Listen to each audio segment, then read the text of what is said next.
చాలా మందండి ఫిట్స్ తగ్గిపోవాలంటే ఏం చేయాలని అడుగుతారండి. ఈ ఫిట్స్ అంటే ఏంటంటేనండి, మీ మెదడులోనండి సడెన్‌గా అన్‌కంట్రోల్డ్ ఎలక్ట్రికల్ డిస్టర్బెన్స్ వస్తదండి. దానివల్ల ఫిట్స్ వస్తది.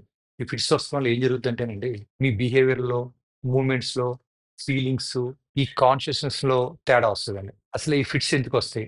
మీకేమైనా తలకి దెబ్బ తగిలినా, మీ మెదడుకేమైనా ఇన్ఫెక్షన్ వచ్చినా, మెదడు వ్యాధి, మీ మెదడుకి వైరస్ ఇన్ఫెక్షన్ వస్తాయండి. ఎన్సెఫలైటిస్, మెనింజైటిస్, మెదడు వ్యాధి ఇలా వచ్చినా, చాలా హై ఫీవర్ వచ్చినా, బ్రెయిన్ స్ట్రోక్ వచ్చినా, మెదడు క్యాన్సర్ ఉన్నా, బ్లడ్ షుగర్ లెవెల్స్ పడిపోయినా, మద్యం ఎక్కువ తాగినా, డ్రగ్స్ తీసుకున్నా, ఇంకా కొంతమందికి జన్యుపరంగా జెనెటిక్‌గా వస్తదండి. కొంతమంది మెటబాలిక్ డిజార్డర్స్ ఉంటాయి. ఈ ఫిట్స్ వస్తే లక్షణాలు ఎలా ఉంటాయంటే చేతులు, కాళ్ళు కొట్టేసుకుంటాం, నోట్లో నురగొచ్చేస్తాం, కళ్ళు పైకి తేలేస్తాం, నేలకి కరుచుకుంటాం, మజిల్ స్టిఫెన్ అయిపోతాం. కొంతమందేమో బ్లాంక్‌గా స్టేర్ చేస్తా ఉంటారండి. కాన్షియస్‌నెస్ లెవెల్ ఉండదు. కొంతమంది బ్లాడర్ కంట్రోల్ కూడా పోద్దండి. యూరిన్ పోసేస్తారు. ఇవి ఫిట్స్ లక్షణాలండి. దీనికి ట్రీట్మెంట్ ఏముండదు. ఈ ఫిట్స్ తగ్గడానికి ఫిట్స్‌కి మందులున్నాయండి. మందులిస్తాము. కొంతమందికి వాగనర్ స్టిమ్యులేషన్ చేస్తామండి.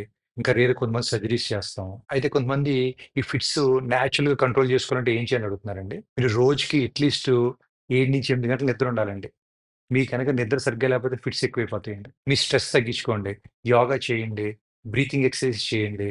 మెడిటేషన్ చేయండి. కొంతమందికి ఫ్లాషింగ్ లైట్సు, సౌండ్స్ ఉండడం వల్ల ఫిట్స్ వస్తాయండి. అవాయిడ్ చేయండి. ఆకుకూరలు, నట్సు, ఫ్రూట్సు, బ్రౌన్ రైస్ లాంటివి తినండి. ఇంకా మీరు కీటో డైట్ చేస్తానండి ఫిట్స్ బాగా తగ్గుతాయండి. లో కార్బ్, హై ఫ్యాట్ డైట్స్ తీసుకున్నా కూడా మీరు ఫిట్స్ బాగా తగ్గుతాయండి. మీరు magnesium, vitamin B6 rich foods తినాలి. అయేంటంటే అరటిపళ్ళు, పాలకూర, చేపలు, బ్రౌన్ రైస్. మీరు మద్యం తాగకూడదు, డ్రగ్స్ తీసుకోకూడదు, మందులు రెగ్యులర్‌గా ఏసుకోవాలి, ఎక్కువ నీరస పడకూడదు, ఉపవాసాలు చేయకూడదు, ఎక్కువ ఎక్సర్ట్ అవ్వకూడదు, ఎక్కువ ఎమోషనల్ స్ట్రెస్ తీసుకోవద్దు. అయితే డాక్టర్‌ని ఎప్పుడు కలవాలి?